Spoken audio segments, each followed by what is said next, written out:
What spiritual practice would you like to try? Over the past number of months, I've heard several that people have spoken to me about or spoken to someone that I know about. And one of those is fasting. Just a curiosity about what would it be like to eat less or not eat at a particular meal, and then what would I do if I didn't eat, and how would I manage that, and how does that get me closer to God?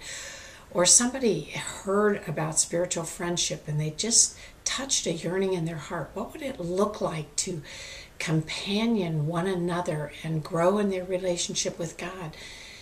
And someone said, oh, I could never do solitude. But on the other side of that statement was, I wonder if I could. And I don't think I could be alone with God. Or could I? Maybe that was a nudge, or maybe it was a whisper.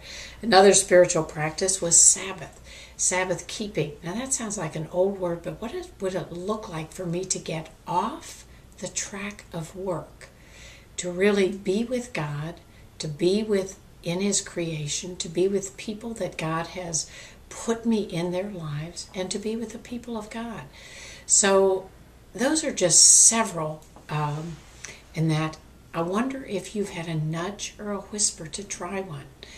Well, one of the ways you could look up and find out what it's all about is really using Adele Calhoun's book, The Handbook of Spiritual Disciplines.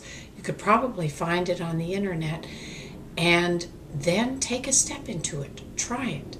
Try it and experiment with it for maybe a month's period of time and look and see what that looks like. One of the ones that I did was I started very on practicing solitude, but I'm a firstborn and I'm serious and responsible, and so I always felt like I had to go and be sober-minded and I thought I'm going to try something different. And so when I went into this place to practice solitude, I had this sense, I think I'd like to just be with God in a playful way. It just felt so lavish and so unproductive.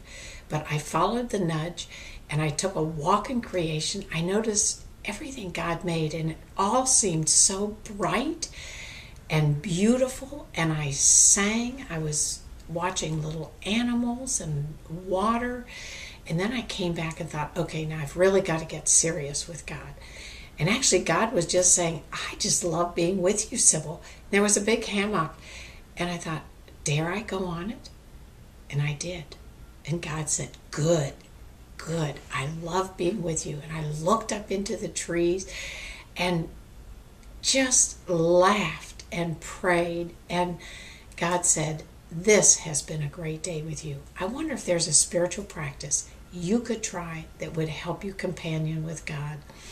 Well, take a look at the Listen to My Life and the Life-Giving Rhythms. This is Sybil Towner, co-author with Sharon Swing of Listen to My Life, and you can hear more about us on www.onelifemaps.com.